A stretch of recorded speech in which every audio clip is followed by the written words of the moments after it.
आप सभी साथियों को बहुत बहुत नमस्कार, बहुत बहुत स्वागत है आज के लाइव सेशन में। और ये लेट नाइट सेशन है।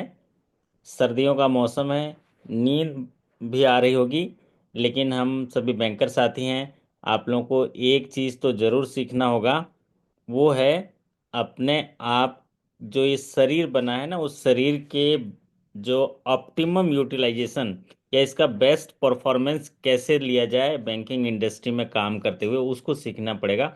उसके लिए कुछ खाने पीने की कला कौशल जरूर सीखनी होगी। आप लोगों के लिए मैं जब बीच बीच में ये कुछ चीज़ें भी गाइड करूंगा, मतलब एग्जामिनेशन के बाद भी, क्योंकि हमारे शरीर का आउटपुट अच्छा देने के लिए, तरोताज़ा रखने के लिए, स्वास्थ्य अच्छा होने के लिए, आपके अंदर पॉजिटिव सेल्स अच्छा होने के लिए आपको कुछ ना कुछ कला कौशल जो है। वाह मनीष जी, बहुत ठंडी है। आ गए। है मनीष जी, एकदम बिल्कुल। है ना, कहाँ से हैं मनीष जी? तो सभी साथियों का स्वागत है आपका। तो मैं ये कह रहा था कि आपको अपने जो ये भगवान ने एक पुण्य जीवन दिया है, उस जीवन को धन्य करने के लिए बहुत सारी चीज़ें सीखनी होती है। कि how to deal with people, हम लोग ज़्यादातर वही सीखते हैं कि लोगों से कैसा सीखना चाहिए। मैं बोलता हूँ अपने आप को सीखना है पहले, कि मैं जो हूँ इस चीज़ को सीखने के लिए आपको पहले समय लगाना चाहिए कि इसका कैसे इस्तेमाल किया जाए, किन किन चीज़ों के लिए इस्तेमाल किया जाए और कैसे अच्छा किया जाए। तो एक काम आप लोग कर सकते हैं कि अगर 8:30 बजे के बाद अगर घर आए तो नाइट का डिनर स्किप कर लीजिए, कुछ दूसरी चीज़ों को कर लीजिए आप। मतलब डिनर में चावल, रोटी और ये जो चीज़ें हैं, शुगर इसको छोड़ दीजिएगा, बाकी कुछ दूसरा ले लीजिएगा। केवल सब्जी खा लिए या कुछ फ्रूट्स ले लिए, सलाद पापड़ ले लिए, और या कुछ लिक्विड फूड ले लीजिए, तो आप देखिएगा आपका जो कार्य क्षमता है बढ़ जाएगा। और अगर 8 बजे से पहले आ गए तो थोड़ी बहुत ले लीजिएगा, लेकिन कम मात्रा में लीजिएगा। सुबह सबसे ज़्यादा, बैंक जाते समय ज़्यादा खा लीजिए, दोपहर में थोड़ा कम खा लीजिए, और रात को बिल्कुल नहीं के बराबर या एकदम कम कर दीजिए। लंच के टाइम में मैं, हमारे यहाँ ऑफिस में आता है जो डिलीशियस फूड वगैरह आता है, तो मैं आप लोगों को फ़ोटो भेज देता हूँ। लेकिन ऐसा ज़रूरी नहीं कि मैं पूरा खा जाता हूँ, है ना। वो थाली ज़रूर आता है, लेकिन आप देखिएगा मेरे थाली में, है ना, वो एक थाली में जो है ना बहुत ज़्यादा नहीं रहता है, एक रोटी रहेगा या तो। हाँ, विनायक पाल जी जुड़े हैं। विनायक पाल जी, वाह क्या बात है विनायक जी, बढ़िया हो, स्वागत है आपका। बहुत सारा दर्शन करके आए हो, आप कहाँ कहाँ से घूम के आए हो, है ना। हाँ सर। तो तीर्थ धाम करके आए हो, है ना। हाँ सर। कौन कौन सा धाम घूम लिए आप? सर अयोध्या। अरे इसके वाह। बाद सर वो गए थे, उसमें दिल्ली गए थे। अच्छा, दिल्ली में लोटस टेम्पल देखा। इसके बाद वो थोड़ा बहुत घूमा सर। बहुत बढ़िया, घूमना ही चाहिए। और जब घूमे होंगे तो आप परिवर्तन देखे होंगे, परिवार में उत्साह रहा होगा, पॉजिटिव एनर्जी आई होंगे, आपको नई वो नई चीज़ें देखने मिले होंगे, वो और तो है सर। आपके अंदर एक थोड़ा सा एनर्जी जरूर आया होगा, है ना। Sure sure sir. चलिए बहुत बढ़िया, आज के सेशन में थोड़ा देर बने रहिए विनायक जी। भले ही आपका प्रमोशन हो गया, आप अच्छा काम कर रहे हैं, लेकिन थोड़ा नए नए चीज़ें सीखने मिलेगा आज के सेशन में, है ना। हाँ, पूरा रहूंगा सर। चलिए बहुत बढ़िया, हमारे ओ, नए साथी हैं, उनका भी उत्साहवर्धन होगा। तो सभी साथियों को मैं, मतलब जैसे बातचीत से लग रहा है कि ऑडियो वीडियो क्लियर है। अश्विनी जी तक पहुंच रही है कि नहीं पता नहीं, देख लेते हैं। और कोई साथी हैं? मनीष जी तो बढ़िया आ गए हैं, एकदम कंगी उंगी करके आ गए पे भी हैं, बढ़िया। चलिए ठीक है, मैं इस तरह से बातें करते करते आपको सिखाऊंगा।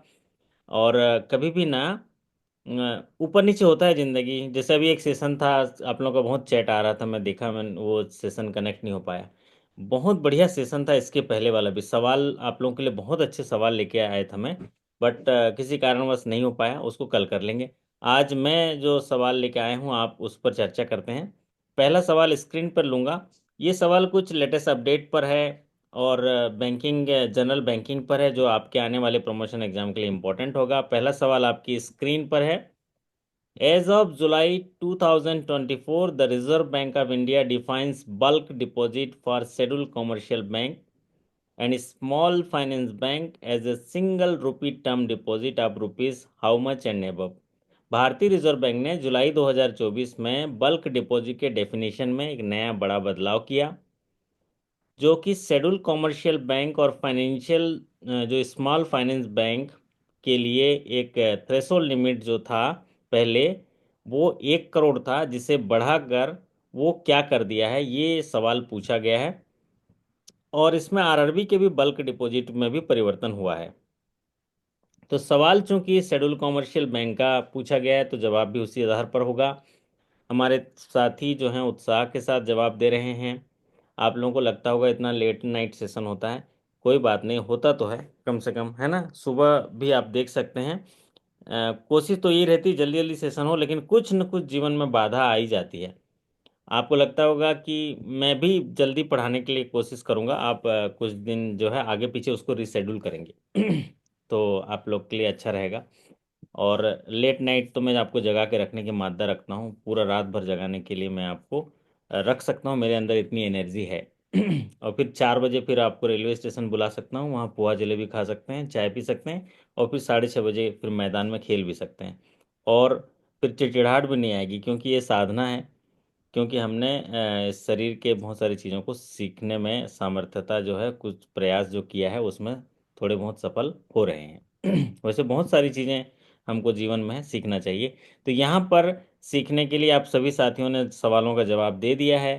बल्क डिपॉजिट एक ऐसा डिपॉजिट है जो बैंकों को एक फ्रीडम देता है कि वो अपने लिए रिसोर्सेज इकट्ठा कर पाएं, और रिसोर्सेज इकट्ठा कर पाने के लिए वो थोड़े से रेट ऑफ इंटरेस्ट में उनको फ्रीडम रहता है, रेट ऑफ इंटरेस्ट जो है ज़्यादा दे सकते हैं, और बल्क डिपॉजिट जो है मोबिलाइज कर सकते हैं। बैंकों को आपने देखा होगा अंडर 5B या बैंकिंग रेगुलेशन एक्ट, रिसोर्सेस से जो है डिपॉजिट लेना है और फिर उसको जो है डिप्लॉय करना है लोन के रूप में। इसीलिए भारतीय रिजर्व बैंक ने एक बल्क डिपॉजिट की डेफिनेशन दी, जिसमें कि शेड्यूल कॉमर्शियल बैंक के लिए पहले ये लिमिट 1 करोड़ थी, जिसे बढ़ाकर 3 करोड़ कर दिया गया। और आरआरबी के लिए कितना है विनायक जी, आरआरबी के लिए कुछ बल्क डिपॉजिट का चेंज हुआ है? 2 करोड़ है सर। 2 करोड़ हो गया? 1 करोड़ है सर। 1 करोड़ है सर। वन 1 करोड़ करोड़ हो गया। पहले कितना था विनायक, ये आपके समय जब एग्जाम था आपका तो? तब सर 50 मतलब लाख इस था जुलाई सर। से पहले 15 लाख सर, 15 लाख। 50 लाख पंद्रह था सर। 15 लाख था। 15 लाख था, अभी इसको बढ़ाकर 1 करोड़ कर दिया आरआरबी का। और शेड्यूल कॉमर्शियल बैंक या स्मॉल फाइनेंस बैंक के लिए 3 करोड़ है। बहुत बढ़िया। अगला सवाल आपकी स्क्रीन पर लेते हैं। The prime minister Vishwakarma scheme offer a tool kit incentive of up to rupees how much to borrower who have taken a skill assessment under the skill upgradation scheme। तो प्रधानमंत्री विश्वकर्मा योजना स्कीम जो है, आप बहुत अच्छे से पढ़ के जाइएगा।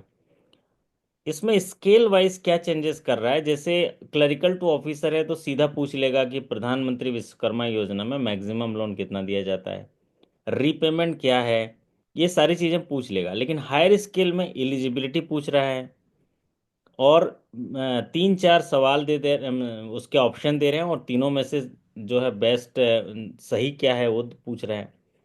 जैसे यहाँ पर सीधा सवाल था, टूल किट इंसेंटिव जो है वो कितने जो है टूल किट के लिए कितने रुपए का इंसेंटिव जो है देते हैं बोरोवर को प्रधानमंत्री विश्वकर्मा योजना में। और सभी साथी हमारे जो है ये पढ़ लिए हैं इसको। 15,000 का है। इसमें 500 रुपये का भी कुछ जिक्र किया जाता है। वो 500 रुपये जो है पीएम विश्वकर्मा योजना में प्रशिक्षण के दौरान जो स्टाइफंड मिलता है, वो कितने रुपए का मिलता है? वो 500 रुपये। 500 पर डे रुपये 500 की मिलता है 5 days के लिए, 500 ठीक है। फर्स्ट टर्न में, और सेकंड में 15 दिन के लिए। बहुत बढ़िया। तो प्रधानमंत्री विश्वकर्मा योजना का सवाल इसलिए लाया हूँ, सवाल एक है, लेकिन आपको बुनियादी तौर पर जो है सारी चीज़ों को एक बार रिपीट जाके पढ़ना है। प्रधानमंत्री विश्वकर्मा योजना भारत के लिए एक महत्वाकांक्षी योजना है, जो अपने जो कारीगर हैं, शिल्पकार हैं, या अपने हाथों से काम करते हैं, ऐसे लोगों को प्रोत्साहित करने के लिए, वित्तीय सहायता प्रदान करने के लिए, साथ ही साथ उनको प्रशिक्षण और जो उनके टूल किट के माध्यम से उनको प्रोत्साहन देने के लिए, और डिजिटल लेन देन के लिए उनको जो है प्रोत्साहित करने के लिए ये स्कीम चालू कर गई की गई है। प्रधानमंत्री विश्वकर्मा योजना जो है 17 सितंबर 2023 को शुरू की गई थी। इस योजना में 15,000 रुपये का टूल किट दिया जाता है। मैक्सिमम लोन 3 लाख रुपए का दिया जाता है, जो कि डोजेज में 1 लाख और 2 लाख में दिया जाता है। और इसमें जो है 500 रुपये का जो है वो स्टाइफंड ट्रेनिंग के समय दिया जाता है। तो यहाँ पर जो है 1 लाख रुपए पहला डोज देते हैं और वो रिपे कर देता है, तो 2 लाख, और टोटल मैक्सिमम जो दोनों मिला के है 3 लाख लोन देते हैं। यहाँ पर चूंकि टूल किट के लिए पूछा गया, इसलिए उसका आंसर जो है 15,000 होगा। अगला सवाल आपकी स्क्रीन पर। Banks will offer how much rupees as a overdraft to verified women SHG members having Pradhan Mantri Jan Dhan Yojana accounts to meet their credit needs without insisting on security and end use amid the ongoing pandemic। जब ongoing pandemic था, उस बीच में verified women SHG के लिए एक overdraft facility दी गई थी। Verified women SHG में जितने भी मेंबर होंगे उनको एक ओवरड्राफ्ट लिमिट दी जाती है, और वो ओवरड्राफ्ट लिमिट जो है जिसमें कि उसका कोई एंड यूज़ नहीं देखना है, कोई भी काम के लिए वो ले सकता है, अपने लिए दवाई खरीद सकता है, कुछ भी काम के लिए। तो वो लिमिट क्या है? हमारे सभी साथी होनहार हैं, उन्होंने क्लिक कर दिया, वो है 5,000। जब भी पीएमजेडीवाई की बात आती है तो अलग अलग तरीके से उसको देखा जाए। मतलब प्रधानमंत्री जन धन खाते को भी अच्छे से पढ़ना है। मैं पढ़ाऊंगा भी, ऑलरेडी पहले पढ़ाया भी है, लेकिन पीएमजेडीवाई से स्केल 4 तक के भी सवाल पूछे जाते हैं, 0 to स्केल 4। तो इसमें क्या होता है, हसल फ्री अगर ओवरड्राफ्ट की डिमांड करी सवाल पूछा जाता है तो 2,000 होगा।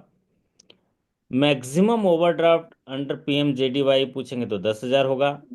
लेकिन वेरीफाइड वुमेन एसएचजी का जिक्र हुआ तो वहां पर 5,000 होगा।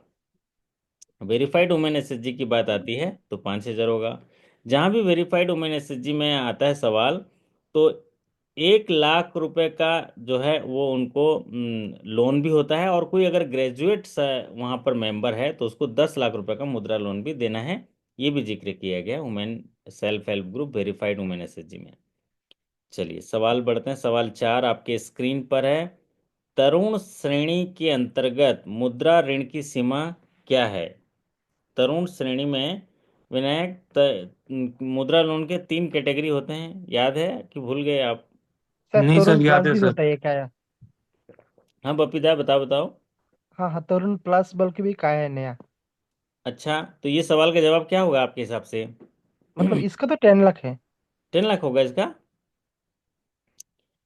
नहीं, इसका नहीं नहीं नहीं, सॉरी सॉरी सॉरी, हाँ हाँ इसका अभी तो चेंज हुआ है ना, लेटेस्ट अपडेट। हाँ तरुण कैटेगरी का है। तो तरुण कैटेगरी में यदि मुद्रा सीमा जो 10 लाख था उसे बढ़ाकर 20 लाख कर दिया ना। हाँ हाँ हाँ, वही। आंसर 20 लाख होगा। ठीक नहीं है। सर, वो तरुण प्लस है। अरे तो तरुण प्लस करके नहीं आएगा अभी। अब सीधा सवाल पूछा जाए, मैं एक लाइन में मैं आपको समझा रहा हूँ सवाल, कि तरुण श्रेणी में मुद्रा योजना अधिकतम सीमा कितना होगा? तो 3 ही तो कैटेगरी है, कैटेगरी जो है 3 कैटेगरी है। आप 10 लाख लिखेंगे गलत हो जाएगा। क्यों? क्योंकि ये सर करंट सर एक करंट अफेयर्स है कंफ्यूजन था। बैंकिंग का। इसमें क्रॉस क्वेश्चन ना करें। सवाल वही पूछा जाता है जो तात्कालिक रहता है। अभी तत्काल चेंज हुआ है, और ये चेंज हुआ है अभी अभी अक्टूबर में ही चेंज हुआ है, सॉरी नवंबर में, 4 नवंबर को जो उसके उसमें बंटवारा उसमें अप्रूव हुआ है। और 4 नवंबर से तो उसमें डिसबर्समेंट भी चालू चालू हो गया है। तरुण प्लस ठीक है, आई एग्रीड। लेकिन तरुण श्रेणी में 3 कैटेगरी हैं। तरुण श्रेणी में अगर मैक्सिमम पूछा जाए तो 20 लाख पे टिक लगा के आ जाइएगा। ठीक है। ठीक है बपीता, कुछ बोल रहे हो आप? सर कैटेगरी भी बता दीजिए कि किशोर में जो भी बाकी है चेंज हुआ क्या? शिशु, किशोर, तरुण, शिशु नहीं, किशोर। बाकी में कोई में चेंज नहीं हुआ है। ठीक है। इसके क्या उद्देश्य था? देखो अभी आप सोचो, 2014 में फाइनेंशियल इंक्लूजन में आपने कदम रखा, घर घर जाके खाते खोले। अब उनको डिजिटल ट्रांजैक्शन के लिए, लेन देन के लिए प्रोत्साहित किया। आज की तारीख पर कम से हर एक बैंक में 85% डिजिटल लेन देन हो रहा है। फिर उनको सरकार जो है सस्टेनेबल क्रेडिट लिंकेज की ओर जोड़ने जा रहा है, जिसमें आरआरबी एक मेजर रोल अदा करता है। फिर नए नए स्कीमों के तहत उनमें प्रोत्साहन दिया जा रहा है। एकदम से ही पैसे नहीं दिए गए, थोड़े थोड़े पैसे, जैसे कि शिशु में 50,000 रुपये तक, और किशोर में 5 लाख रुपए तक, और तरुण में 5 लाख 1 रुपए से लेकर 10 लाख रुपए तक का ऋण दिए गए। फिर उसके बाद इसी को ही एक्सटेंशन करके तरुण श्रेणी में मुद्रा की जो सीमा है 10 लाख को बढ़ाकर 20 लाख किया गया। चलिए अगला सवाल आपकी स्क्रीन पर। भारत के 91वें मुख्य न्यायाधीश के रूप में किसने शपथ ली? Who has sworn in as the 51 chief justice of India.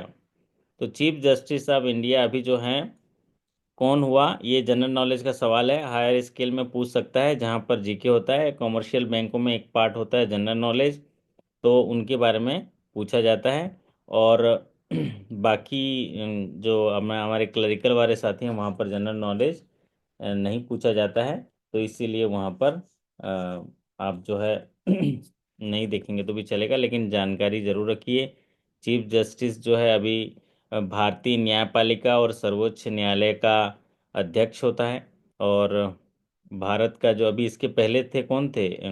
Chandrachud साहब थे, है ना, 9 नवंबर 2022 से, लेकिन वो रिटायर हो गए। तो अभी जैसा कि मैं बता रहा था, भारत का जो संविधान है, भारत के राष्ट्रपति को जो है निवर्तमान मुख्य न्यायाधीश के परामर्श से अगले मुख्य न्यायाधीश को नियुक्त करने की शक्ति प्रदान करता है। और इसी आधार पर जो उन्होंने है ये नए चीफ जस्टिस को जो है चुना है, उनका नाम है जस्टिस संजीव खन्ना। जानकारी के हिसाब से रख लीजिए। ये सवाल आपके लिए इम्पोर्टेंट है। सवाल है, UPI lite wallet limit has been raise to how much rupees and per transaction limit is rupees how much to increase wider adoption of small value digital payment in offline mode. जो UPI lite है, जो offline mode पे काम करता है, offline mode पे इसमें बहुत बदलाव किए गए। पहले 200 रुपये था, 200 रुपये से 500 रुपये हुआ, और वर्तमान में कितना चल रहा है? वो 500 रुपये बढ़ाकर अभी 1,000 कर दिया गया पर ट्रांजेक्शन। पर ट्रांजेक्शन 1,000 कर दिया गया। और जो आपका वॉलेट का जो सीमा हो गया वो 5,000 कर दिया गया। तो ये एक लेटेस्ट अपडेट है, तो ये आप लोग याद रख लीजिए, क्योंकि इसमें सवाल आने की संभावना है कि ऑफलाइन मोड में जो छोटे मूल्य के डिजिटल भुगतान हैं उनको सर्वसामान्य लोग अपनाएं। इसके प्रोत्साहित करने के लिए यूपीआई लाइट वॉलेट की जो सीमा है बढ़ाकर, पहले वॉलेट की सीमा 2,000 थी शुरू में, फिर 4,000 किया गया, लेकिन अभी लेटेस्ट इसको बढ़ाकर 5,000 कर दिया गया। और पहले प्रति ट्रांजेक्शन की जो सीमा 200 रुपये थी, फिर 500, अभी उसको बढ़ाकर 1,000 कर दिया। तो दोनों चीज़ें आपके लिए क्लियर हो गई। वॉलेट की सीमा पूछेंगे तो 5,000, और अगर पर ट्रांजेक्शन की सीमा पूछेंगे तो 1,000। ये किस कंडीशन में? जब आपका ऑफलाइन डिजिटल मोड पे ट्रांजेक्शन हो रहा है। तो अगला सवाल आपकी स्क्रीन पर। एनपीएस वात्सल्य का क्रियान्वयन राज्य सरकारों के सहयोग से किया जा रहा है, जिसमें राज्यों की लागत साझाकरण अनुपात केंद्र और राज्य का कितना है, और जो पूर्वोत्तर राज्य हैं उनके लिए 90:10 है। तो यहाँ तो एक स्टेट का दे ही दिया है। जो नॉर्थ ईस्टर्न जो स्टेट हैं उनके लिए 90:10 है। तो यहाँ पर जो दूसरे स्टेट हैं उनमें जो उनका इम्प्लीमेंटेशन हो रहा है, जो एनपीएस वात्सल्य है, उनका कोलेब्रेशन स्टेट गवर्नमेंट और उनका कॉस्ट शेयरिंग रेशियो क्या है सेंट्रल और स्टेट का, तो वो कई साथी यहाँ पर चैट बॉक्स में लिख रहे हैं। सही बात है, लेकिन जो नहीं जानते हैं वो देख लें। वो 60-40 का रेशियो है। सेंटर का रेशियो 60 होगा, और स्टेट का जो है जो कॉस्ट शेयरिंग जो रेशियो है 40 होगा, और जो पूर्वोत्तर राज्य हैं वहाँ पर 90:10 का होगा। अगला सवाल आपकी स्क्रीन पर देखिए। आयुष्मान भारत प्रधानमंत्री जन आरोग्य योजना, जिसे ABPMJY के नाम से जाना जाता है, के तहत किस आयु के व्यक्तियों को शामिल किया गया है? What age group of people are covered under Ayushman Bharat Pradhanmantri Jan Arogya Yojana ABPMJAY?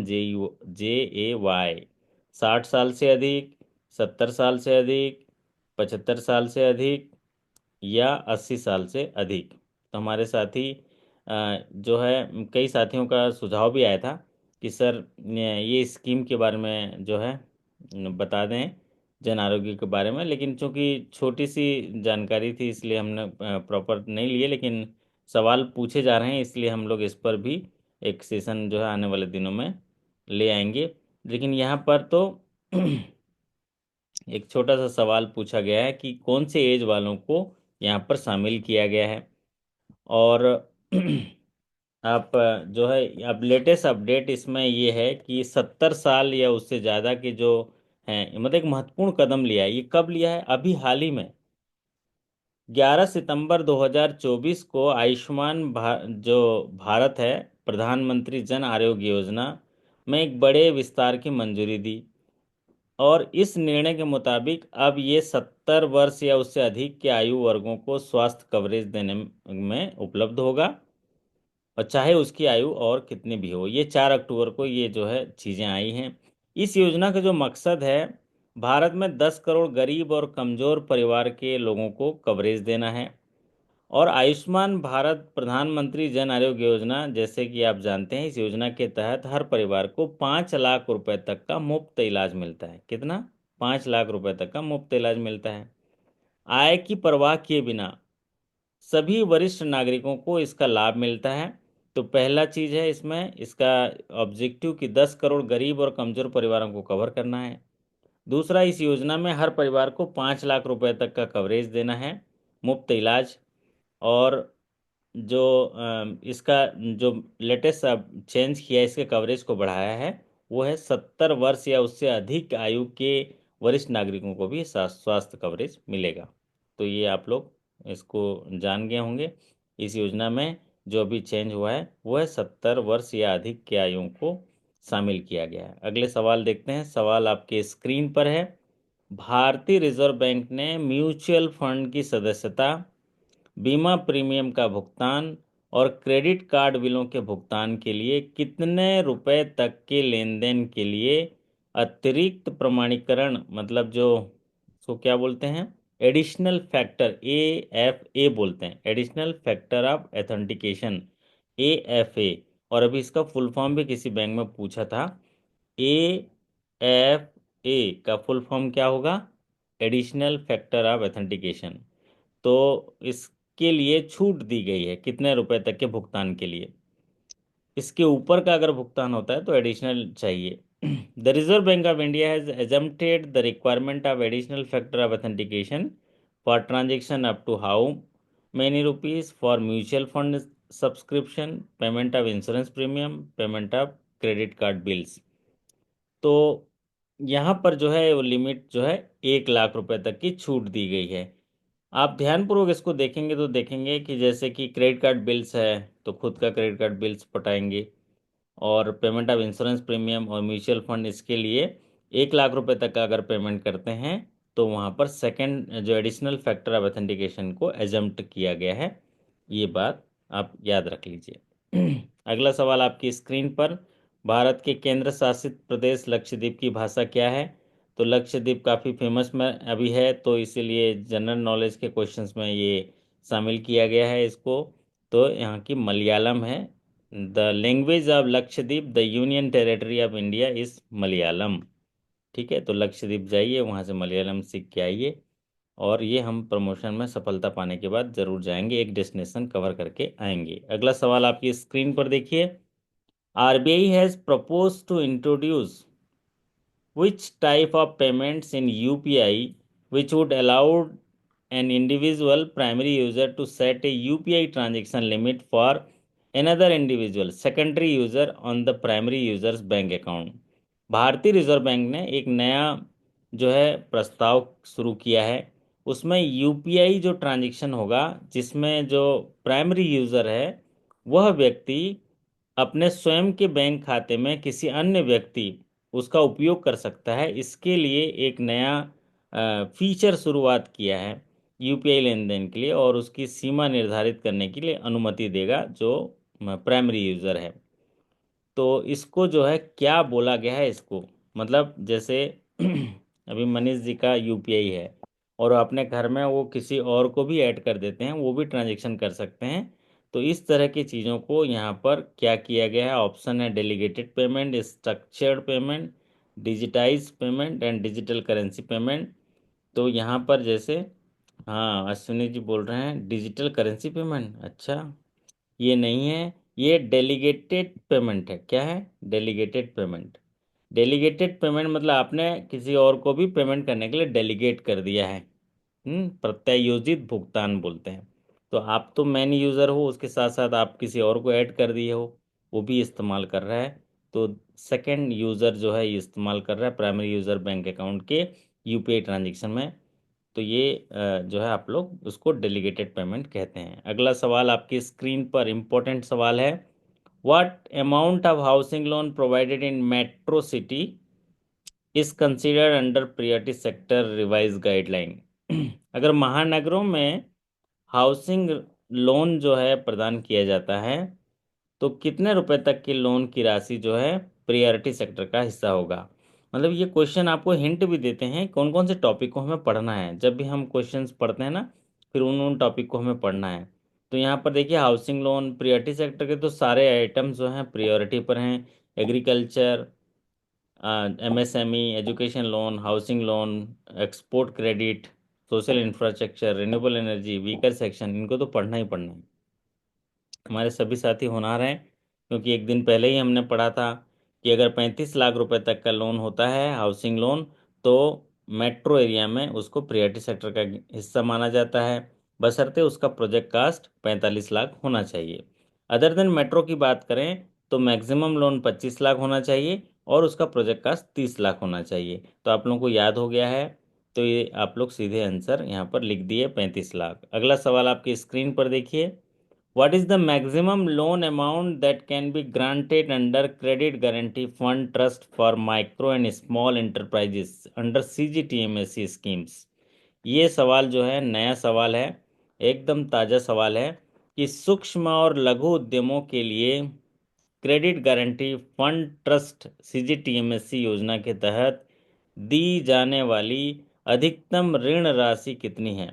अभी हाल ही में 4 नवंबर को भारत केंद्र सरकार के जो फाइनेंस मिनिस्टर हैं, निर्मला सीतारमन जी जो हैं, उन्होंने ये अनाउंस किया कि जो क्रेडिट गारंटी फंड ट्रस्ट जो माइक्रो स्मॉल एंटरप्राइजेस के स्कीम्स है, उसके तहत अधिकतम ऋण राशि जो है 100 करोड़ होगा। कितना होगा?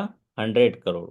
पहले ये 5 करोड़ था, लेकिन अब बोल रहे हैं कि 100 करोड़ जो है वो गारंटी देगी गवर्नमेंट 100 करोड़ तक के जो लोन है। और उसके डिटेल्स में गाइडलाइन जो है अभी पहुंचे नहीं है, और उसके डिटेल्स के लिए उन्होंने रेटिंग से रिलेटेड कुछ चेंजेस भी किया है। जो एक्सटर्नल रेटिंग करते हैं उसमें इंटरनल रेटिंग मैकेनिज्म्स में भी बदलाव करने के लिए बोला है। तो ये आप जो मैक्सिमम लोन है can be granted under CGTMSC, वह 100 करोड़। चलिए अगला सवाल आपकी स्क्रीन पर है। हाँ कुमार मनोज जी, सब ठीक बा? हम्म, अच्छा माइक ऑन हो गया होगा उनका, है ना। चलिए, तो टाटा ट्रस्ट के अध्यक्ष कौन है? ये जनरल नॉलेज का सवाल है। आपने हाल ही दिनों में जो टाटा ट्रस्ट देखे होंगे कि उनके जो उनकी डेथ हो गई थी, है ना। तो इसीलिए यहाँ पर जो नए जो उनके चेयरमैन हैं उनके बारे में सवाल पूछा गया है। तो टाटा ट्रस्ट बनाने वाले जो ट्रस्टी हैं, जैसे कि आज रतन टाटा जी का देहांत हुआ ना 11 अक्टूबर 2024 को, तो एक बैठक रखी गई और उनमें जो है 11 अक्टूबर 2024 को ही सर्वसम्मति से ट्रस्ट का नया अध्यक्ष चुना गया, नोवेल नवल टाटा को।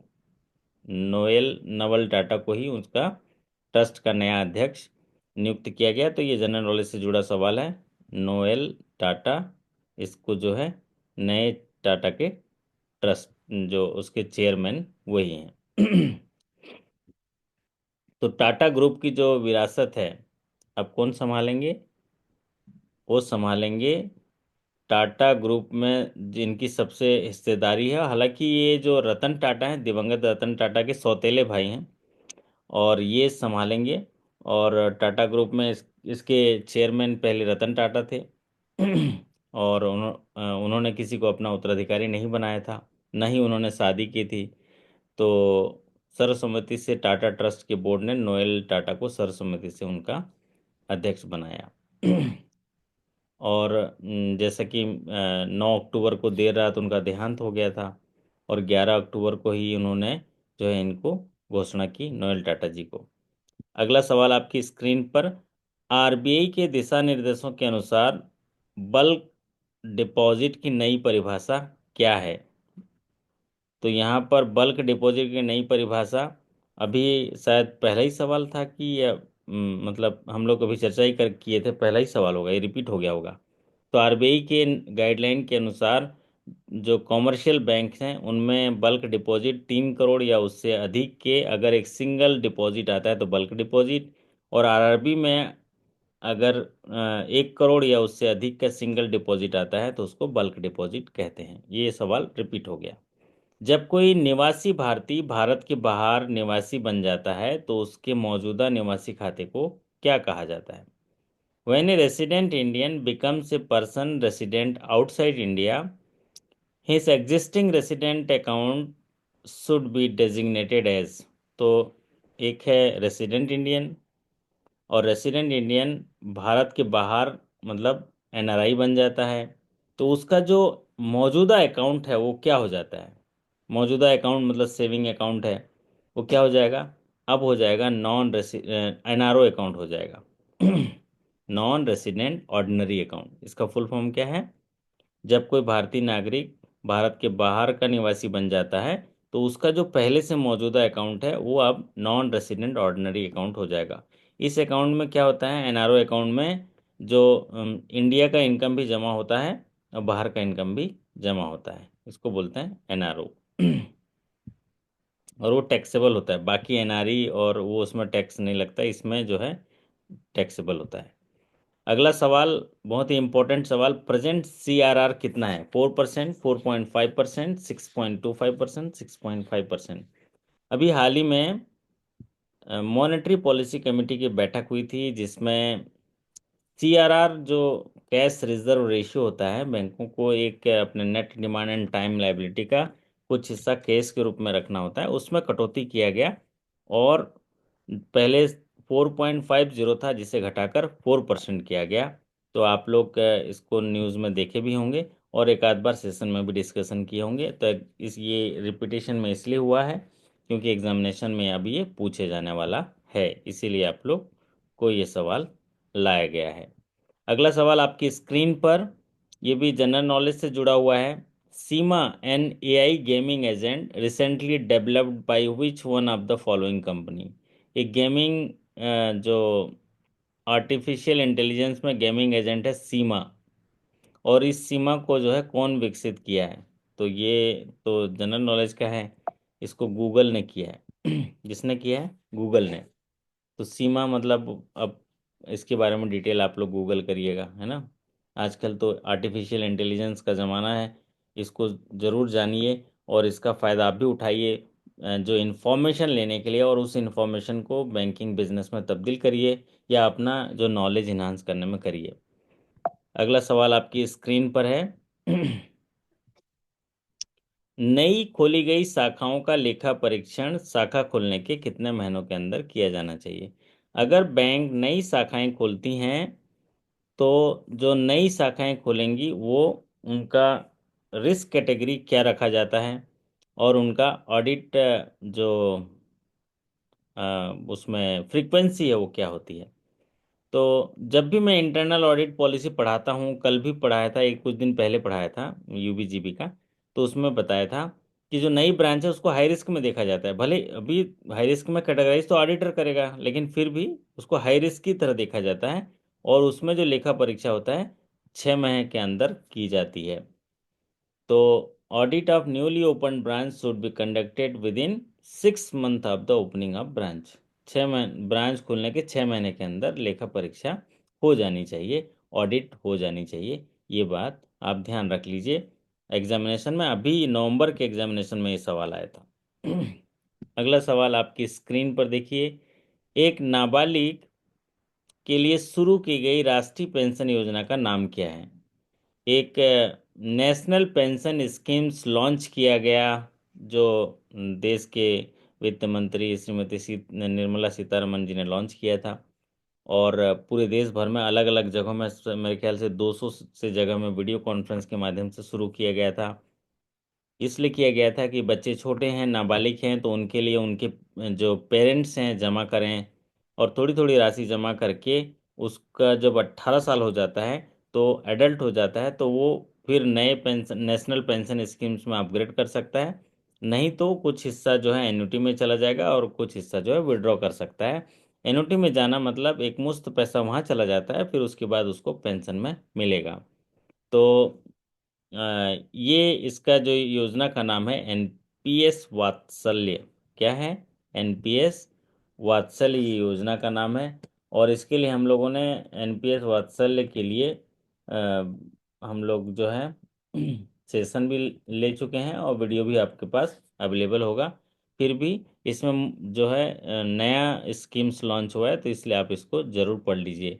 एनपीएस वात्सल्य जो है एक राष्ट्रीय पेंशन योजना का विस्तारित रूप है।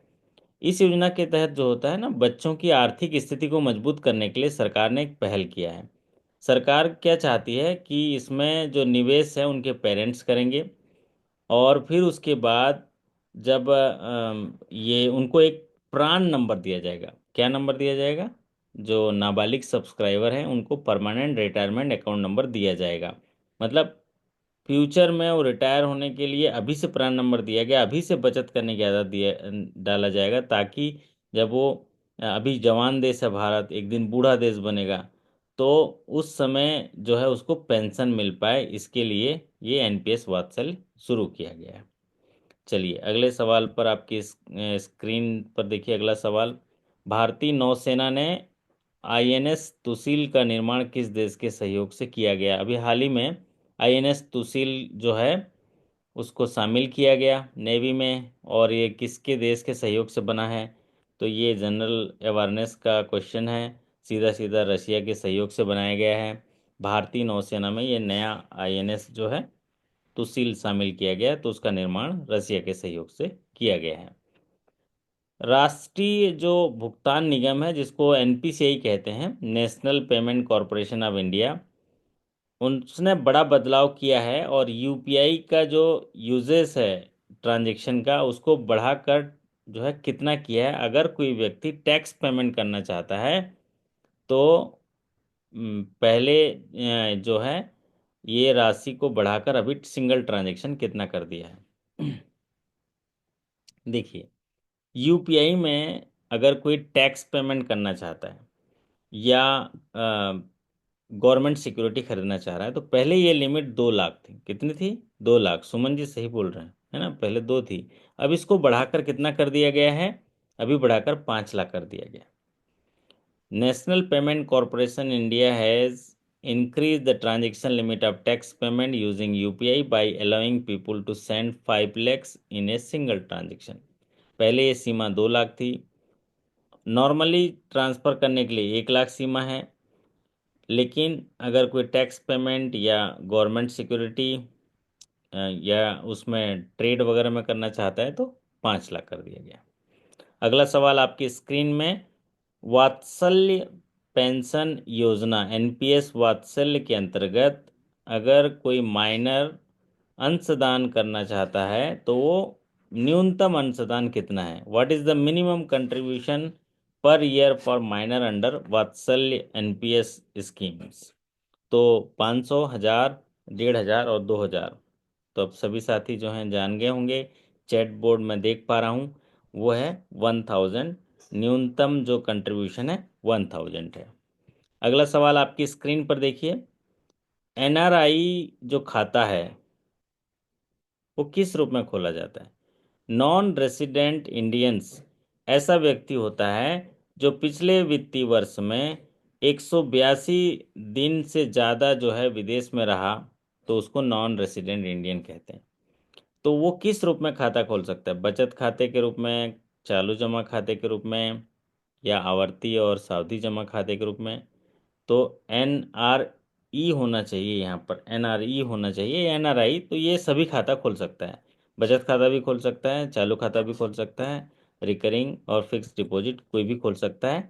जो आंसर है एनी ऑफ दिस। तो कोई भी खाता ये खोल सकता है। अगला सवाल आपकी स्क्रीन पर देखिए। What is the maximum investment in sovereign gold bond schemes for individual citizen? अगर कोई सिटीजन है और सोवरेन गोल्ड बॉन्ड में वो इन्वेस्टमेंट करना चाहता है, तो कितना इन्वेस्टमेंट जो है मैक्सिमम कर सकता है? मिनिमम तो 1 ग्राम है, मैक्सिमम की बात पूछा गया है। पवन कुमार जी ने पवन की गति से बता दिया कि सर सीधे सीधे सी पे लगा दीजिए, जय माता दी। तो यहाँ पर सी। आजकल एग्जामिनेशन में आप जाएंगे तो दो चीज़ें चेंज हुई हैं। एक तो आपका ऑप्शन 5 कर दिया और कैलकुलेटर वगैरह की फैसिलिटी वो स्क्रीन पर ही दे दी है। तो सोवरेन गोल्ड बॉन्ड स्कीम्स जो है उसमें मैक्सिमम एक व्यक्ति जो है 4 किलोग्राम कर सकता है, और अगर ट्रस्ट या सिमिलर एंटिटीज कोई है तो वो ट्रस्ट के केस में 20 kg तक कर सकता है। अगला सवाल आपकी स्क्रीन पर देखिए। In which act letter of credit is defined? Letter of credit जो है किस एक्ट में डिफाइन किया गया है? तो लेटर ऑफ क्रेडिट क्या है? एक सुविधा है जिसमें आप लेटर ऑफ क्रेडिट देते हैं। लेटर ऑफ क्रेडिट का कहना यह है कि हम मेरे जो क्लाइंट्स है उसके साथ आप सौदा तय कर लीजिए और व्यवहार कर लीजिए। मैं लेटर ऑफ क्रेडिट देता हूँ, अगर मेरा क्लाइंट आपको पैसा नहीं देता है तो मैं आपको क्रेडिट दूंगा, मैं आपको पैसा दूंगा। इसको बोलते हैं लेटर ऑफ क्रेडिट। और ये कौन से एक्ट में डिफाइन किया गया है? ये है इंडियन कॉन्ट्रैक्ट एक्ट में डिफाइन किया गया है इसको, लेटर ऑफ क्रेडिट को। लेटर ऑफ क्रेडिट एक non fund based loan schemes है जिसकी व्याख्या जो है बैलेंस शीट के फुट नोट में किया जाता है, और इस ये जो है कंटिंजेंट लाइबिलिटी में गिना जाता है। ये लाइबिलिटी पैदा हो भी सकती है, पैदा नहीं भी हो सकती है। तो यहाँ पर लेटर ऑफ क्रेडिट को जो है इंडियन कॉन्ट्रैक्ट एक्ट में डिफाइन किया गया है। अगला सवाल आपकी स्क्रीन पर। एक माइनर है, 80 लाख का एजुकेशन लोन ले रहा है, तो उसका कितना मैक्सिमम उसका इंश्योरेंस किया जाएगा? What is the maximum amount of insurance which minor should be insured for their education loan? एक माइनर है, वो 80 लाख का लोन ले रहा है, लेकिन उसका मैक्सिमम इंश्योरेंस कितना होगा? 50 लाख, 1 करोड़, या टोटल ऋण राशि, या 2 करोड़? तो यहाँ पर माइनर के केस में मैक्सिमम जो इंश्योरेंस है वो 50 लाख का है। मतलब माइनर के केस में मैक्सिमम जो इंश्योरेंस कवरेज जो है वो 50 लाख का है, भले ही लोन ज़्यादा का हो। और जो मेजर होते हैं उनमें जितने रुपए का लोन राशि होता है उतने रुपए का ही उनको बीमा करना होता है। तो अगला सवाल आपकी स्क्रीन पर देखिए। As per the revise guideline issued by the Reserve Bank of India, what is the minimum amount for non callable fix deposit?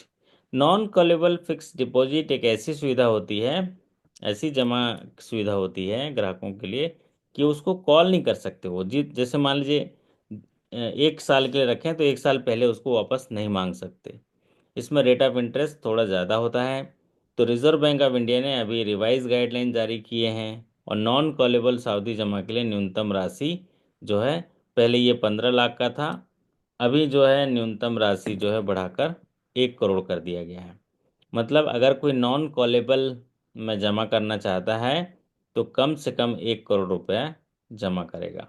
तो ये जो है आप लोग ध्यान से नोट कर लीजिए कि as per RBI guideline is RBI guideline the minimum amount for non callable fix deposit is ₹1 crore and above. 1 crore रुपया तभी नॉन कॉलेबल करेगा या उससे अधिक। अगला सवाल आपकी स्क्रीन पर। भारतीय रिजर्व बैंक के गवर्नर कौन है? ये तो बढ़िया सवाल है, अभी आ सकता है अभी एग्जामिनेशन में।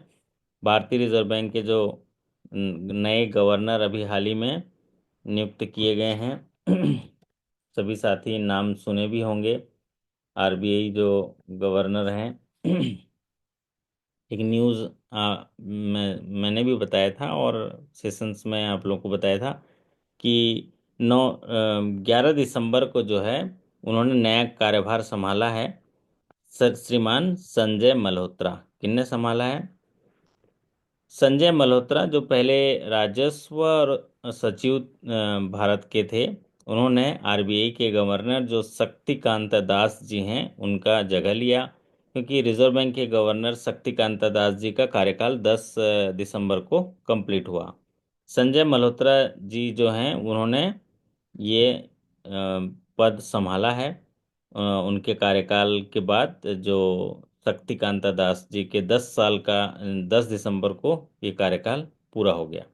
1990 बैच के राजस्थान कैडर के आईएएस अधिकारी हैं संजय मल्होत्रा जी। और इसके पहले रेवेन्यू सेक्रेटरी रहे और उनको जो है सरकार ने आरबीआई का नया गवर्नर नियुक्त किया है। तो ये बस आप याद रखने के लिए इतना जान लीजिए। अगला सवाल आपकी स्क्रीन पर देखिए। In enterprises is classified as a small service enterprises if the investment in equipment is up to rupees how much। एक उद्योग जो है वो स्मॉल उद्योग में गिना जाएगा अगर उसका इन्वेस्टमेंट जो है इक्विपमेंट्स में कितना होगा। सर्विस इंटरप्राइजेस है तो वो इंटरप्राइजेस जो है वो स्मॉल इंटरप्राइजेस कहलाएगा अगर उसका इन्वेस्टमेंट कितना होगा, 1 करोड़, 5 करोड़, 10 करोड़, 50 करोड़। तो ये एमएसएमई का सबसे पॉपुलर सीरीज का सवाल है, उसका इन्वेस्टमेंट पूछना। टर्नओवर कम पूछता है लेकिन इन्वेस्टमेंट ज़्यादा पूछता है। तो एमएसएमई को दो तरह से डिफाइन किया गया है, एक तो इन्वेस्टमेंट से और टर्नओवर से, और दोनों के कंपोजिट क्राइटेरिया पूरा होने पर इनको जो है कैटेगराइज किया जाता है। तो एमएसएमई के जो डेफिनेशन में 3 तरह के इंटरप्राइजेस हैं। एक तो होता है माइक्रो इंटरप्राइजेस, एक होता है स्मॉल इंटरप्राइजेस और एक होता है मीडियम इंटरप्राइजेस। अगर किसी उद्योग धंधा को बिठाने के लिए पूरी लागत 1 करोड़ आती है तो वो माइक्रो कहलाएगा। अगर किसी उद्योग धंधा को स्थापित करने के लिए लागत जो है 10 करोड़ आती है तो उसको स्मॉल इंटरप्राइजेस कहते हैं। और अगर किसी उद्योग धंधा को स्थापित करने के लिए इन्वेस्टमेंट जो है 50 करोड़ तक आती है तो उसको मीडियम इंटरप्राइजेस कहते हैं। और उसका 5 गुना कर देंगे तो टर्नओवर होगा। तो यहाँ पर सवाल चूंकि पूछा है स्मॉल का, तो स्मॉल का जो इंटरप्राइजेस है उसका इन्वेस्टमेंट 10 करोड़ तक है तो स्मॉल कहलाएगा। अगर 10 करोड़ से ज़्यादा हो गया, लागत 11 करोड़ हो गया, तो अब स्मॉल नहीं रहेगा, अब वो मीडियम हो जाएगा। तो ये तो डेफिनेशन है। देर रात में भी आप लोग इतने सारे सवालों को पढ़ने का हौसला दिखाए, इसलिए मैं आप लोग को हौसला अफजाई करता हूँ। आप लोग को जो है बहुत सारे जो है शुभकामनाएं देता हूँ, क्योंकि अब यही समय है साथियों अब पढ़ने के लिए। क्यों, आप खुद ही देखिए, आप लोग जब जाते हैं ब्रांच में तो कुछ ही ध्यान नहीं रहता है। क्यों ध्यान नहीं रहता है? क्योंकि आप हैं चैलेंजिंग इंडस्ट्री में, आप हैं चेंजिंग इंडस्ट्री में, और आप हैं इंगेज इंडस्ट्री में। हमारे अभिषेक साहू जी टिफिन लेके जाते हैं। हाँ अभिषेक जी, आवाज़ आ रही है आप, है ना? टिफिन लेके जाते हैं और खाना भी भूल जाते होंगे कई बार। क्यों? क्योंकि हम इंगेज इंडस्ट्री में हैं, हमें पता भी नहीं चलता है। हम सोच के जाते हैं ये काम करेंगे, ये काम करेंगे, शाम को आके देखिएगा उनमें से पता चला काम सब बदल गए होंगे, क्योंकि इंगेज इंडस्ट्री में है। हमारे पास समय बहुत कम मिलता है और एग्जामिनेशन ऐसे देखते देखते आ जाता है। जो पिछले साल से इंतजार कर रहे थे उनसे पूछ लीजिए, है ना सदन जी, कितना जल्दी गुजर जाता है। तो नमस्कार समय। सर। नमस्ते सदन जी, कुछ सीखने मिला आपको? आप बहुत बहुत बहुत सर। सही बोल रहा हूँ ना कि आप बैंक बिल्कुल सर। जाते हैं जी सर। और सोच के कुछ जाते हैं कि आज ये करूँगा, लेकिन होता कुछ और है, क्योंकि हम नहीं, ऐसे अपना सर अपना पर्सनल कोई काम ही नहीं हो पाता है सर। वहां पर जो सर्विस का जो पॉइंट है, उस वर्क में सर अपना कुछ भी नहीं हो पाता है। एक बात कभी बताऊं कभी तो सदन जी, कई साथी सर। बोलते हैं कि सर हम टीएबीएल ही नहीं सबमिट कर पाते हैं। मतलब इतना, जैसे आप लोग टूर पे जाते हो ना, तो साथी जी बताते जी। हैं हम ना सर क्या ही बताएं, इतना एंगेज इंडस्ट्री में रहते हैं कि हम टीए बिल ही सबमिट नहीं कर पाते हैं, उसके वो लिए तो सच बता रहे हैं, वो हम्म, सच कह रहे हैं। अगर कहीं काउंटर पर रह गए या कैश हाँ। काउंटर पर हैं तो रियल में ऐसा हो जाता है सर। तो फिर उसके लिए कई बार छुट्टी में या थोड़ा सैटरडे वगैरह को जाके 1 घंटा टी बिल सबमिट करना पड़ता है, मैं भी जी मानता हूँ। क्योंकि चैलेंजिंग इंडस्ट्री है। अभी आपको एसएमए फॉलो अप करना होता है, रिकवरी करना होता है, जी और सारी चीज़ें होती हैं। पद्मजा जी ने लिखा है, आपका कैश विड्रॉल नहीं, हाँ, अपना कैश विड्रॉल नहीं कर पाते, पवन जी ने लिखा है। ये बात सही कर, अपना कैश विड्रॉल नहीं कर पाते। ठीक है पवन जी, लेकिन ना एक सुझाव है डीएफएस की तरफ से, और बैंकों में आया भी होगा कि जो बैंक वाले हैं वो कैश विड्रॉल ना करें, एटीएम का या डिजिटल मोड का इस्तेमाल करें, ऐसा करके, क्योंकि कैश विड्रॉल में बैंक का ऑपरेटिंग कॉस्ट ज़्यादा होता है। कितना होता है सदन जी, अगर कोई विड्रॉल लेके आपके यहाँ बैंक में आ गया तो खर्चा कितना होता है बैंक का? कितना रुपये खर्च होता है, कुछ आइडिया है? सर। सर अभी नहीं सर, आइडिया नहीं है सर। 65 रुपये खर्चा होता है, कितना होता है? अच्छा, 65 रुपये। 65। और वही व्यक्ति अगर एटीएम से निकालता है कैश, तो कितना खर्चा आता है? 9 से 12 रुपये खर्चा होता है। कितना? 9 से 12 रुपये। 912।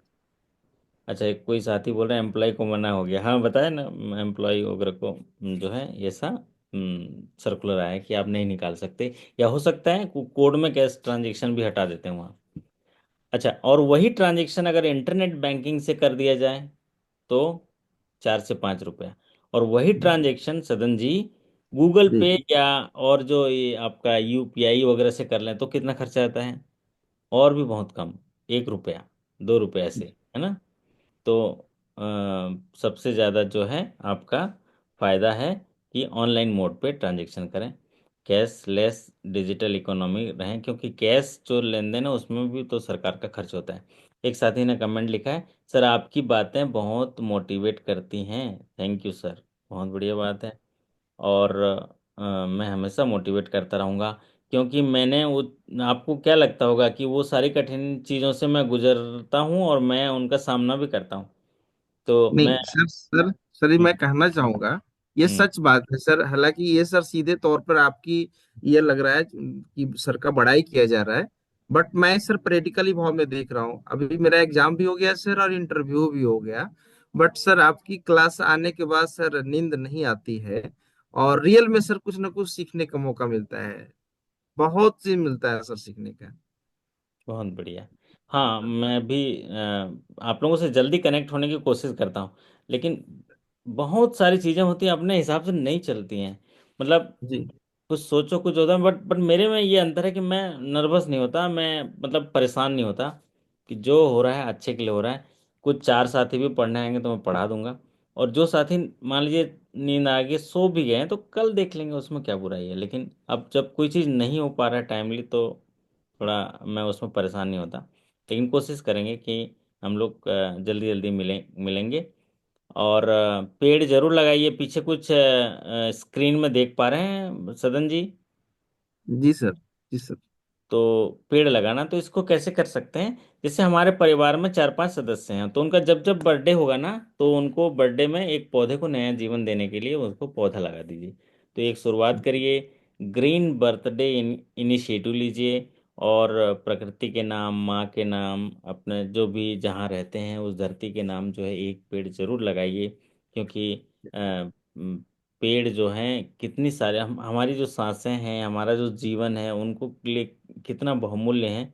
आप पेड़ लगाइए और उसमें जो है सहयोग करिए धरती में बहुत सारे जीवन को बचाने के लिए। तो कुछ लिखा है, पढ़िए जरा सदन जी। सपने को पाने के लिए समझदार नहीं, पागल बनना पड़ता है। हम्म। तो सपने तो ऐसे ही मिलेंगे, पागलपन में ही मिलते हैं सदन जी। जी और जी मैं तो बोलता हूँ साथ में हम हमारे नया बैच जुड़ा है, ये सारे साथी रात को हमारे साथ आएंगे तो बन ही जाएंगे, पागल बन ही जाएंगे, है ना? क्योंकि रोज रात खुद खुद रात भर जागने की और औरों को जगाने की आदत हो जाए, मज़ा आ जाए अगर पढ़ने से हमारे साथियों को मोहब्बत हो जाए, और साथ ही साथ अच्छे ज्ञान का सोहबत हो जाए, मज़ा आ जाए। अगर आपको आपकी सफलता के साथ मोहब्बत हो जाए तो मोहब्बत होता है तो पागलपन होता है, क्योंकि उस हद तक हम चले जाते हैं कि उसके पाने तक हमारे जो चरण हैं वो गतिशील रहते हैं और उसके लिए लालायित रहते हैं, तभी जाके हमें वहाँ पर जाने के लिए ऊर्जा मिलती है। तो आप जी सभी साथी ध्यानपूर्वक देर रात तक पढ़े, इसके लिए मैं आप सभी को धन्यवाद करता हूँ और सबको जो है ये बताना चाहता हूँ कि ये जो पढ़ाई है ये आपके लिए व्यर्थ नहीं जाएगा। एक ही कंडीशन है, आप क्या करिएगा, लिखना है उसको, पढ़ना, लिखना, समझना, दोहराना और अभ्यास करना है। विनायक कुछ कहना चाहते हो विनायक? हाँ विनायक, कुछ दिखा रहे हो? हेलो। हाँ आपका ही विनायक। मतलब वो है सर। अच्छा, क्या है ये? नोट्स है ना? हाँ, अब अभी जो क्लास हुआ उसका नोट्स है। बताओ, देखो ये देखिए विनायक, देखो ये बहुत शायद ये टॉप क्लास नंबर 1 आया था विनायक, है ना? हाँ सर। अपने अपने त्रिपुरा ग्रामीण बैंक में। हाँ और सर। अभी हाँ, तो थोड़ा बताओ तो विनायक, कैसे लिख लेते हो आप? पढ़ाते पढ़ा हम पढ़ा रहे थे और आप कैसे कैसे कर लेते हो, बता दो जरा। कुछ नहीं सर, वो स्टार करके पॉइंट कर लेता हूँ सर। सिर्फ अच्छा। पॉइंट लिखने से ही हो जाता है, क्योंकि आपका जो वीडियो होता है ना, वो पॉइंट लिखने से उस पॉइंट को मतलब पकड़ के आप वीडियो देख लो तो पूरा पॉइंट खत्म हो गया। अच्छा। और कई साथी बोलते हैं कि सर आप एक सवाल में 3-4 मिनट बता देते हो, तब तक हम लिख लेते हैं वो बुलेट पॉइंट को, ऐसा बोलते हैं, है हाँ, ना? वही तो सर, वही बुलेट पॉइंट ही लिखना है। हम्म। तब क्या होता है सर, मतलब एक लिखते लिखते मतलब पहला जो वीडियो देखा उसका मतलब जिस्ट पूरा वहां पे चला आता है, मतलब आप आंखों के सामने चला आता है। ओके। क्या बात है, बहुत सुंदर बहुत सुंदर। तो अभी जैसे हैं, जितने क्वेश्चन याद आए आपने लिख लिया है ना, 1 सिंगल लाइन, है ना? तो ये सब लिख बढ़िया है। लिया सर, सब सब एक भी छोड़ा नहीं मैंने। और जो पंचसूत्र में बताया वो कितना काम आता है, जो भी बताया मैंने? सर मतलब क्या बोलूं, आपका पंचसूत्र नहीं, आपका पूरा सूत्र सब कुछ काम आता है सर। मुझे पता है मतलब मैंने क्या किया और मुझे क्या मिला। बहुत बिल्कुल बढ़िया। सही सही। थोड़ा एक दुविधा होती है कि एक साथ बहुत सारे बैंकों के एग्जामिनेशन आ जाते हैं, तो सारे के जो है जनरल बैंकिंग तो कॉमन होता है, इंटरनल बैंकिंग को जो है कुछ चीज़ों का कमी रह जाता है। कल एग्जामिनेशन है फिर भी हमारा। सर बहुत, फिर भी सर जो कर रहे हैं सर आप एज ए बैंकर, हम लोग समझ सकते हैं। मैं अपना पर्सनल एक बैंक का नहीं बना सकते हैं सर, आप सारे बैंकों की सेवा दे रहे हैं, ये बहुत बड़ी बात है सर, बहुत बड़ी। हाँ, तो ऐसे कंडीशन में सदन जी क्या करें, मान लीजिए जैसे मैं आर्यव्रत बैंक का पढ़ा रहा हूँ, तो अगर मेरे दूसरे बैंक के साथी उसको देख रहे हैं तो वो उसको पढ़ने का स्टाइल समझ लें और अपनी पॉलिसी को पढ़ लें, बस तो बस बस। वो भी आसानी होगा। और नोट्स बना लें, जैसे अभी हमारे एक साथी ने बनाया ना, विनायक जी ने। और सर दूसरा क्या आपका सर वो मुझे बहुत अच्छा लगा सर, वो जो सर्कुलर मतलब इंटरनल जो सर्कुलर है या फिर पॉलिसीज है, वो पढ़ना कैसे है वो आपने सिखा दिया सर मुझे। हाँ, ये है सही बात इंटरनल है। सर्कुलर। मतलब सर्कुलर नहीं पढ़ाया या फिर जो भी पढ़ाया, मतलब वो पढ़ना कैसे है वो सीख लिया मैंने। नहीं, सर ने जो बताया था ना कि किसी भी सर्कुलर को पढ़ना है तो 5-6 से पॉइंट को डिस्कस कर लीजिए। एलिजिबिलिटी पढ़ लीजिए, क्वांटम ऑफ लोन पढ़ लीजिए, डेलीगेशन ऑफ जो भी पढ़ लीजिए, पावर पढ़ लीजिए, रिपेमेंट पीरियड पढ़ लीजिए, है ना, रेट ऑफ इंटरेस्ट पढ़ लीजिए, है ना। तो ये सब चीजों सर बता दिए ना, तो हर एक टॉपिक को पकड़ना आसान हो जाता है। हाँ, वही वही तो वही। विनायक, हमारे साथ ना एक बड़ा बैच जुड़ा है उत्तर बिहार ग्रामीण बैंक के, तो उनके ओके ओके साथियों सर। के लिए कोई सफलता का सूत्र दे दो, कुछ बात 1-2 मिनट में कह दो, फिर हम लोग सेशन समाप्त करेंगे। मेरा जो एक्सपीरियंस है सर उसी से मैं कहता हूँ सर। हर रोज मतलब आप लोग पहले तो नमस्ते सबको। और मतलब बहुत अच्छे से मतलब पढ़िए, आराम से आ जाएगा, सब कुछ हो जाएगा। और सबसे बड़ा जो चीज है, मुझे जो लगता है मैंने जो किया है वो है कि सर का हर एक वीडियो मैंने देखा है, हर एक टॉपिक का, और उसमें से मैंने पॉइंट्स लिखा, मतलब बुलेट पॉइंट सब लिख लिया। इसके बाद सर का जितना भी क्लास होता था मैं उसमें जस्ट मतलब एक तरफ से मैं नोट करता था और दूसरी तरफ से मैं आंसर देता था। तो उससे क्या होता है, रिवाइज भी हो जाता है, जो भी पढ़ा मैं वो रिवाइज हो जाता है। तो मैं जब एग्जामिनेशन में गया तब ऐसा लगा कि क्वेश्चन मुझे पता है, सब क्वेश्चन मुझे पता है, आंसर तो पता है ही, उल्टा क्वेश्चन भी मुझे पता है। ओके, वही बहुत है। बढ़िया। ये अच्छी बात बताई आपने। और मैं तो आपको याद कर पा रहा हूँ, आप मतलब 12 बजे 1 बजे भी सेशन होता तो जुड़ जाते थे और लिखते रहते थे, है ना? एक भी सेशन सर मैंने मिस नहीं किया, एक भी सेशन। तो बस साथी हमारे, बस एक सेशन ऐसे यही करना है ना, जुड़ जाए सेशन में, सुनते रहें तो सफल हो जाएंगे, इतना तो मतलब गारंटी है। जैसे 100% सर, 100%। मोदी जी जैसे गारंटी देते हैं ना, वैसे ही है कि सेशन में अगर सुनते रहें, कुछ ना करें, मतलब सुनते रहें, थोड़ा बहुत लिखते रहें, तो भी जरूर पास हो जाएंगे। क्योंकि मैं इतनी सारी चीज़ें बताने की कोशिश करता हूँ और क्वेश्चंस रिपीटेशन मोड पे देता हूँ कि उनके सबकॉन्शियस माइंड में चला जाएगा। सर आपका सबसे बड़ा जो मतलब मुझे जो लगता है सर, सबसे बड़ा टीचिंग का जो प्लस पॉइंट है ना सर, क्या बताऊं सर, मुझे इतना अच्छा लगता है। पकड़ लीजिए कोई भी क्वेश्चन, डीआईसीजीसी से एक क्वेश्चन आया है, वो क्वेश्चन आपने मतलब एक्सपेक्टेड क्वेश्चन बोल के एक क्वेश्चन डाला, आप क्या करते हो, वो एक क्वेश्चन को लेके डीआईसीजीसी फुल पढ़ा लेते हो फिर से 2 मिनट में। वो इतना मतलब इफेक्टिव है, पता नहीं मुझे इतना इफेक्टिव लगा कि क्या बोलूं। सही बात है। एक क्वेश्चन आया तो उस क्वेश्चन के सारे पैरामीटर को आप लोगों को बताने की कोशिश रहती है, ताकि आपको वो टॉपिक फिर पढ़ना ही न पड़े। वो टॉपिक के बारे में कोई भी सवाल आए आप कर लोगे। तो ये बहुत अच्छी बात है विनायक, आप हमारे परिवार का हिस्सा हैं, हमें भी गर्व महसूस होता है। क्योंकि मतलब आपको अब आदत भी हो गई है पढ़ने की, आप पॉलिसी भी पढ़ते हैं। एक बार फ़ोन किया था आपने, सारी पॉलिसी पढ़ते हैं, सीखते हैं। और यही भी मेरा उद्देश्य है कि आप लोग भी इस तरह पढ़ें। तो आज आप लोगों से इजाज़त चाहेंगे, देर रात हो गया, 12:30। आप सभी साथियों के अच्छे कार्य निष्पादन, बेहतर स्वास्थ्य, शानदार सफलता की कामना करते हैं। और रोज़ ऐसी मुलाकात करेंगे सीखने के लिए, और आपका उत्साह उत्साह बढ़ाने के लिए मैं आता रहूँगा। तब तक के लिए धन्यवाद, नमस्कार, शुभ रात्रि। पढ़ते रहिए, सीखते रहिए, मुस्कुराते रहिए, और खुशी के गीत भी गाते रहिए, है ना? गुड गुड बहुत नाइट बहुत सर। धन्यवाद।